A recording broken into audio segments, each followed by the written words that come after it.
ओम गणेशाय नमः। ओम नमः शिवाय। मैं निखिल ज्योतिषाचार्य आप सभी का मेरे चैनल पर पुनः स्वागत करता हूं। आशा करता हूं कि आप सभी स्वस्थ होंगे। महादेव की कृपा आप सभी पर सदैव बनी रहे।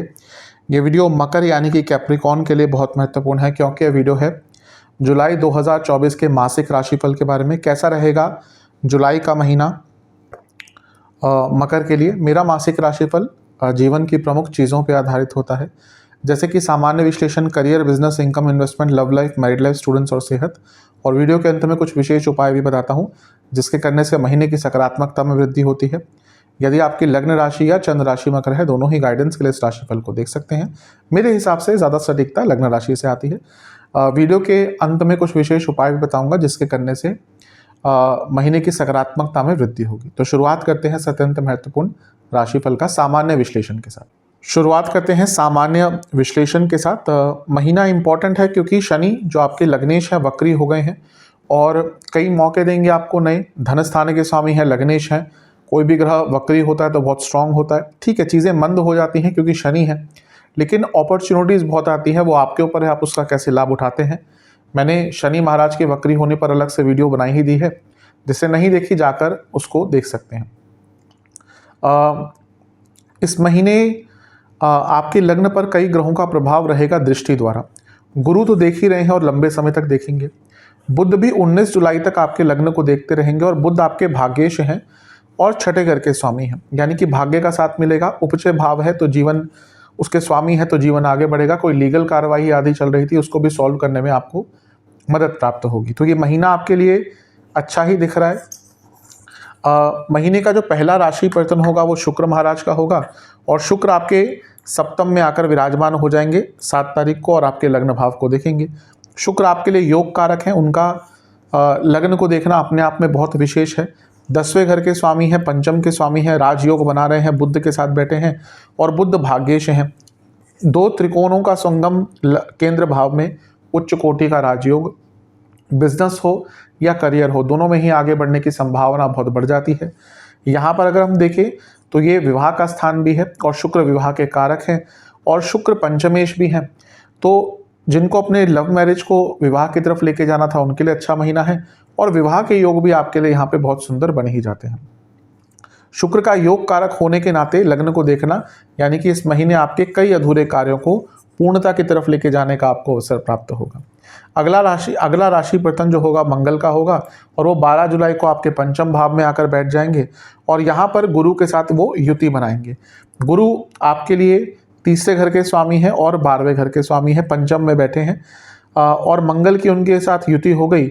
सबसे पहले तो स्टूडेंट्स के लिए अच्छा है। जो स्टूडेंट्स विदेश में जाने का प्रयास कर रहे थे उनके लिए बहुत अच्छा है। और मंगल क्योंकि लाभ स्थान के स्वामी हैं और लाभ स्थान को यहाँ पे आके देखेंगे लक्ष्मी स्थान में बैठकर, यानी कि पैसा कमाने की जो अपॉर्चुनिटीज़ हैं वो आपकी बहुत सारी बढ़ जाएंगी। क्योंकि मंगल चौथे घर के स्वामी है, प्रॉपर्टी के कारक हैं। गुरु के साथ बैठे हैं जो तीसरे घर के स्वामी हैं, चौथे से 12वें के। कोई प्रॉपर्टी आदि बेचना चाहते थे उसके लिए भी जो महीना है आपका बहुत अच्छा दिख रहा है। मंगल लेकिन पंचम में आते हैं तो गुस्सा बढ़ाते हैं, क्योंकि आपके सोचने समझने का तरीका पंचम भाव से आता है। तो अपॉर्चुनिटीज़, आइडियाज़, क्रिएटिविटी भी बहुत रहेगी, लेकिन गुस्सा भी बहुत आएगा और उस पर नियंत्रण रखने का आपको प्रयास करना पड़ेगा, अन्यथा थोड़ी प्रॉब्लम हो सकती है। रिलेशनशिप पर भी इसका थोड़ा सा मिश्रित सा प्रभाव रहेगा। इसका अगला जो राशि परिवर्तन होगा सूर्य महाराज का, और सूर्य आपके सप्तम भाव में आकर विराजमान हो जाएंगे 16 तारीख को। सूर्य आपके लिए अष्टम के स्वामी है और सप्तम में आ जाएंगे। वैवाहिक जीवन में थोड़ी सी प्रॉब्लम बढ़ने की संभावना है, क्योंकि सूर्य अपने आप में वैवाहिक जीवन में अच्छा प्रभाव नहीं देते और क्योंकि अष्टमेश भी हैं तो अनिश्चितता भी लेके आएंगे। कारक के साथ भी बैठे हैं वैवाहिक जीवन के, तो फिजिकल इंटीमेसी की बात हो या लाइकिंग्स की बात हो, वो पति पत्नी के बीच में प्रॉब्लमेटिक हो सकता है। लेकिन हाँ, सूर्य का लग्न को देखना अपने पूरे प्रकाश के साथ, यानी कि अपना नाम और अपनी पहचान बनाने के आपको पूरे मौके यहाँ पर सूर्य के राशि परिवर्तन के बाद मिल सकते हैं। एक और राशि परिवर्तन होगा इस महीने के 19 तारीख को, जो होगा बुध महाराज का, और वो अष्टम भाव में आकर बैठ जाएंगे और विपरीत राजयोग बनाएंगे। अब विपरीत राजयोग बनाना यानी कि अचानक से आपके अटके हुए कार्य बन सकते हैं, और विपरीत राजयोग यानी कि विपरीत अवस्था में, विपरीत परिस्थिति में जो राजयोग बनता है उसको कहते हैं विपरीत राजयोग। विपरीत राजयोग को समझना बहुत इंपॉर्टेंट होता है कि वो नॉर्मल तरीके से आपको कभी भी लाभ नहीं देगा। विपरीत है यानी कि out of the box opportunity आ सकती है, अलग प्रकार से अपॉर्चुनिटी आ सकती है। नॉर्मल तरीके से आपको लाभ नहीं मिलेगा यहाँ पे। तो यहाँ पे अष्टम में है बुध, अचानक से आपको लाभ मिल सकता है, पैसा मिल सकता है। अष्टम के बुध अचानक से पैसा देने का पूरा सामर्थ्य रखते हैं, और यहाँ से बैठकर वो लग्न के स्वामी और धनस्थान के स्वामी को भी देख रहे हैं परस्पर दृष्टि से, यानी कि अटका हुआ पैसा, रुका हुआ पैसा वापस आपको मिल सकता है। तो ओवरऑल ये महीना अच्छा ही दिख रहा है। जो भी कुछ मैंने ध्यान रखने को बोला है उन चीज़ों का ध्यान रखिएगा। वक्री शनि है, सबसे इंपॉर्टेंट अपनी सेहत का ध्यान रखना है, क्योंकि लग्नेश का वक्री होना सबसे ज़्यादा इम्पैक्ट, या लग्न में किसी ग्रह का वक्री होना सबसे ज़्यादा इम्पैक्ट आपकी सेहत पर ही डालता है। विशेष प्रेडिक्शन, अपने कार्य के प्रति बहुत समर्पित रहिएगा, उसमें लाभ मिलता हुआ दिख रहा है। मेंटल सेहत पर काम कीजिएगा, क्योंकि मे बी उस पर आप ज़्यादा फोकस नहीं करते और इस महीने उसका थोड़ा खामियाजा भुगतना पड़ सकता है। गुस्सा बहुत रहेगा लेकिन ऊर्जा भी बहुत रहेगी, तो उस ऊर्जा को सही डायरेक्शन में लगाइएगा। प्रॉपर्टी खरीदने और बेचने दोनों के लिए ही महीना बहुत अच्छा है। बस ये कहूँगा कि कुछ लोग आपका नाम खराब करने का प्रयास करेंगे, आपके ऊपर झूठे आरोप लगा सकते हैं इस महीने, उससे आपको बच के रहना है। सेंसिटिव कभी कभी बहुत हो जाएंगे, जो यूजुअली मकर वाले कंट्रोल कर लेते हैं, लेकिन यहाँ पर ऐसा लग रहा है कि कभी कभी अपने इमोशंस को अपने ऊपर हावी होने देंगे, उसके कारण थोड़ी सी प्रॉब्लम बढ़ सकती है। भाग्य का साथ भरपूर मिलेगा ऑलमोस्ट पूरे ही महीने आपको, तो महीना अच्छा है। बहुत कुछ सोच विचार भी इस महीने होगी, क्योंकि पंचम में गुरु मंगल होंगे, तो ये भी बता रहा है कि अपने थॉट से, अपने आइडियाज से अपने जीवन को आगे लेके जाने का पूरा सामर्थ्य आपके अंदर इस महीने दिख रहा है। तो महीना ठीक है। करियर की तरफ, जहाँ तक करियर की बात है, महीना ठीक ठाक है। सर्वप्रथम तो 10वें भाव पर मंगल की दृष्टि 12 तारीख तक बनी रहेगी, और मंगल आपके लाभेश हैं, तो करियर में अगर एक्स्ट्रा इनकम की अपॉर्चुनिटीज़ होती हैं तो अवश्य आपको प्राप्त हो सकती हैं। शुक्र 7 तारीख को यहाँ पे आ जाएंगे, यानी कि सप्तम भाव में, जो 10वें से 10वां स्थान है, यहाँ पे प्रमोशन के योग आपके 7 तारीख के बाद बहुत बन जाएंगे, बढ़ जाएंगे। बुध भी यहाँ पर वैसे बैठे रहेंगे 19 तारीख तक, मैंने दिखाया नहीं, लेकिन 19 तारीख तक बुध भी यहाँ पे होंगे, और बुध क्योंकि भाग्य स्थान के स्वामी भी हैं, तो 7 तारीख के बाद जब शुक्र और बुध की यहाँ पे युति होगी तो आपके प्रमोशन के और ट्रांसफर दोनों के ही योग यहाँ पर बन जाते हैं। तो एक प्रकार से महीना अच्छा ही दिख रहा है। मंगल का जो गोचर होगा 12 तारीख को यहाँ पे आ जाएंगे आपके पंचम भाव में, जो 10वें से अष्टम है, तो 12 तारीख के बाद जॉब चेंज के योग भी बहुत अच्छे बन रहे हैं। और सूर्य का भी 16 तारीख को के बाद यहाँ पे आना, लग्न को देखना, जैसे मैंने कहा सूर्य का पूरा प्रकाश प्राप्त होगा, यानी कि आपको अपने करियर में आगे बढ़ने के मौके मिल सकते हैं। तो ये महीना ओवरऑल देखा जाए तो आपका करियर में बहुत अच्छा है। बस जैसा मैं पहले ही बता चुका हूँ, मंगल का दिग्बल यहाँ पे पूरा समाप्त रहेगा 12 तारीख तक, फिर थोड़ा सा बढ़ना शुरू होगा। तो 12 तारीख तक आप देखेंगे कि करियर में अथॉरिटी बहुत आपकी लैक करेगी, उसके बाद चीज़ें थोड़ी सी आगे बढ़ना शुरू होंगी। विशेष प्रेडिक्शंस मेरी तरफ से, ये महीना पूर्णता लेकर आने वाला है करियर में, जो चाहते थे उसको अचीव कर पाएंगे। जॉब बदलने के लिए महीना बहुत अच्छा है।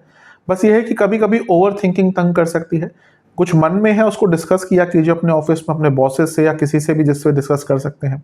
ऐसा लग रहा है कि सपने देखना छोड़ दिया, करियर के बारे में थोड़ा सा सोचना आपने छोड़ सा दिया है। उसके कई कारण हो सकते हैं, फैमिली रीजंस हो सकते हैं, पर्सनल रीजंस हो सकते हैं, सेहत हो सकती है। तो वो जो एक सपना होता है ना, वो बहुत इंपॉर्टेंट होता है, क्योंकि अगर आपके पास कोई सपना ही नहीं है, आप कभी भी मोटिवेटेड फील नहीं करेंगे। तो जो इंस्पिरेशन है, सपना है अपने करियर को आगे बढ़ाने का, वो वापस लेके आइए, वही आपको अच्छा कार्य करने पर मजबूर करेगा। ओवरऑल देखा जाए महीना अच्छा है। बड़े डिसीजंस अपने आप मत लीजिएगा, कहीं पे भी लगता है कि ये डिसीजन गलत हो सकता है, अपने सीनियर्स को वहाँ पर पूछ के ही, उनसे डिस्कस करके ही आगे बढ़िएगा। बिजनेस की तरफ चलते हैं। बिजनेस के लिए सप्तम भाव सबसे इंपॉर्टेंट होता है, और लाभेश यानी कि मंगल देखते रहेंगे 12 तारीख तक, यानी कि पैसा तो आएगा। और मंगल सप्तम से केंद्र भाव यानी कि 10वें के स्वामी भी हैं, तो कंसिस्टेंटली पैसा आएगा।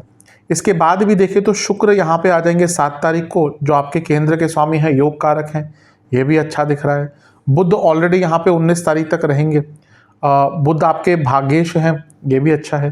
थोड़ा सा प्रॉब्लम बस ये है कि सूर्य जब यहाँ पे आएंगे 16 तारीख को, और वो आपके अष्टमेश हैं, तो 16 तारीख के बाद बिजनेस में थोड़ी अनिश्चितता आनी शुरू होगी, सरकारी बाधाएं आ सकती हैं, काम में डिले हो सकते हैं। और अगर आपका कुछ प्रोडक्शन बेस्ड कार्य है तो मैन्युफैक्चरिंग में, या फिर जो रॉ मटेरियल होता है या मशीनरी की प्रॉब्लम आपको 16 तारीख के बाद आ सकती है। लेकिन ऐसा लग रहा है क्योंकि शुक्र वहाँ पे होंगे सप्तम में, तो आप आराम से चीज़ों को मैनेज भी कर लेंगे। तो ओवरऑल देखा जाए ये महीना आपका बिजनेस के लिए बहुत अच्छा है। सप्तम से अष्टम में शनि वक्री हुए हैं जो लग्नेश भी हैं, ये इंडिकेट करता है कि आपको अपने बिजनेस में कुछ चेंजेस लाने पड़ेंगे अगर आप चाहते हैं कि ये शनि वक्री का प्रभाव जो है उसका आप लाभ उठा पाएं। विशेष प्रेडिक्शंस कभी कभी बहुत कंफ्यूज रहेंगे इस महीने, इसलिए बड़े निर्णय लेने से पहले अपने आप को शांत कर लीजिएगा या फिर किसी से पूछ लीजिएगा। पार्टनरशिप वाला बिजनेस है तो बैठकर पार्टनर्स के साथ डिस्कशन अवश्य करिएगा इस महीने, क्योंकि लग रहा है कि लैक ऑफ कम्युनिकेशन है पार्टनर्स के बीच में। कभी कभी कोई डील हाथ से निकल सकती है इस महीने, लेकिन उसका खामियाजा ज़्यादा भुगतना नहीं पड़ेगा। अगर कोई डील या कोई काम हाथ से निकलता भी है तो बहुत जल्दी उसकी भरपाई भी हो जाएगी। बस मैं एक चीज़ कहूँगा कि किसी पर बहुत ज़्यादा विश्वास मत कीजिएगा। कोई बहुत बड़ी डील अगर आती है लेकिन अगर वो बहुत उसकी कंडीशंस अगर बहुत टफ हैं तो उसको इस महीने एक्सेप्ट मत कीजिएगा। कभी कभी होता है कि कोई व्यक्ति एक्सेप्ट कर लेता है लाभ देखकर, लेकिन उसकी कंडीशंस पूरी फुलफिल नहीं कर पाते और बाद में फिर लीगल प्रॉब्लम्स आती है। तो इन सब चीज़ों से बच के रहेंगे, अच्छा रहेगा। थोड़े शॉर्टकट्स भी लेते हुए दिख रहे हैं इस महीने, उससे भी अपने आप को दूर रखिएगा। पे हैं इनकम इन्वेस्टमेंट एक्सपेंसेस की तरफ। इनकम की बात करें, मैंने बताया ही कि महीना अच्छा है। शनि वक्री है, प्रयास ज़्यादा कराएंगे पैसा कमाने में क्योंकि धनेश भी हैं। और लाभेश की बात करें वो भी 12 तारीख तक आपके 11वें घर को यानी कि लाभ स्थान को देखते ही रहेंगे। पैसा तो कमा पाएंगे, थोड़ा सा गति स्लो हो सकती है। इन्वेस्टमेंट की बात करें, शुरुआती 10 दिन बहुत केयरफुल, यहाँ पे अच्छा नहीं है समय। बीच के 10 दिन अत्यंत शुभ है। अंतिम 10 दिन लालच के कारण नुकसान करवाएंगे। खर्चों की बात करें, बहुत कंफ्यूज खर्चे करेंगे, यानी कि कुछ ऐसी चीज़ें खरीद लेंगे जो आपको शायद ज़रूरत उनकी नहीं होगी, फिर बाद में सोचेंगे मैंने ये क्यों खरीदा। कुछ गलत जगह पे इन्वेस्टमेंट से भी लग रहा है कि यहाँ पे थोड़ा सा आपका कैश या सेविंग्स पर प्रभाव पड़ सकता है। जल्दबाजी में बहुत खर्चे करेंगे, जैसे मैंने कहा ना कि कोई ऐसी चीज़ें या ऐसी चीज़ों पर खर्चे करेंगे, खरीद लेंगे जिसकी ज़्यादा आवश्यकता आपको नहीं होगी। इसके साथ ही बच्चों की पढ़ाई पर बहुत खर्चा होता हुआ दिख रहा है। इसके अगर आपकी कोई प्रॉपर्टी है एक्स्ट्रा, उस पर भी कुछ, जैसे आपने कोई रेंट पे दे रखी है तो हो सकता है टेनेंट से कॉल आ जाए कि भाई ये चीज़ ख़राब हो गई है, इसको ठीक करा दो। दूसरा, अगर आप अपनी प्रॉपर्टी पे बहुत टाइम से या जहाँ पे रहते हैं घर में रेनोवेशन आदि कराने का सोच रहे थे, उस पर खर्चा होता हुआ दिख रहा है। फर्नीचर पर खर्चा होता हुआ दिख रहा है और इलेक्ट्रिकल इक्विपमेंट्स पर खर्चा होता हुआ दिख रहा है। Love and relationship, no contact situation, शुरुआती 10 दिन ही ठीक है, उसके बाद ज़्यादा चांसेस नहीं है। नए रिलेशनशिप की बात करें, उसकी संभावना थोड़ी महीने के मध्य भाग के बाद से बन रही है। जो लोग ऑलरेडी रिलेशनशिप में हैं उनके लिए मिश्रित सा महीना रहेगा, क्योंकि शुक्र आपके छठे से निकलकर सप्तम में आ जाएंगे 7 तारीख को, तो यहाँ से चीज़ें ठीक होंगी क्योंकि शुक्र ऑलरेडी कारक होते हैं रिलेशनशिप के और पंचमेश भी हैं। जो लोग रिलेशनशिप से विवाह की तरफ बढ़ना चाहते थे उनके लिए महीना अच्छा है क्योंकि पंचमेश सप्तम में है। प्रॉब्लम थोड़ी सी होगी जब मंगल यहाँ पे आएंगे 12 तारीख को, क्योंकि मंगल अपने साथ एग्रेशन लाते हैं और गुरु ऑलरेडी हैं, तो ये गुरु मंगल की जोड़ी रिलेशनशिप पर थोड़ा सा बुरा प्रभाव डाल सकती है, क्योंकि यहाँ पर अचानक से ईगो क्लैशेस, हाई एक्सपेक्टेशन जो पूरी नहीं हो पाएंगी और एग्रेशन, ये सारी चीज़ें मिलकर रिलेशनशिप को थोड़ा सा खराब कर सकती है। तो इस पर विचार करेंगे तो अच्छा है। विशेष प्रेडिक्शन मेरी तरफ से, दोनों ही डोमिनेट करने की कोशिश करेंगे, दोनों ही अपने आप को सुपीरियर समझेंगे, इसके कारण ज़्यादा प्रॉब्लम होगी। कोई भी बात या कोई भी डिस्कशन अधूरी मत छोड़िएगा। इस महीने यही प्रॉब्लम होगी सबसे बड़ी कि आप कुछ चीज़ों को अधूरा छोड़ेंगे, कुछ बातों को अधूरा छोड़ेंगे और उसके कारण जो प्रॉब्लम है वो और एक्सीड होना शुरू हो जाएगी। डिस्कशन भले ही वो थोड़ी सी टफ डिस्कशन हो, वो अवश्य कीजिएगा।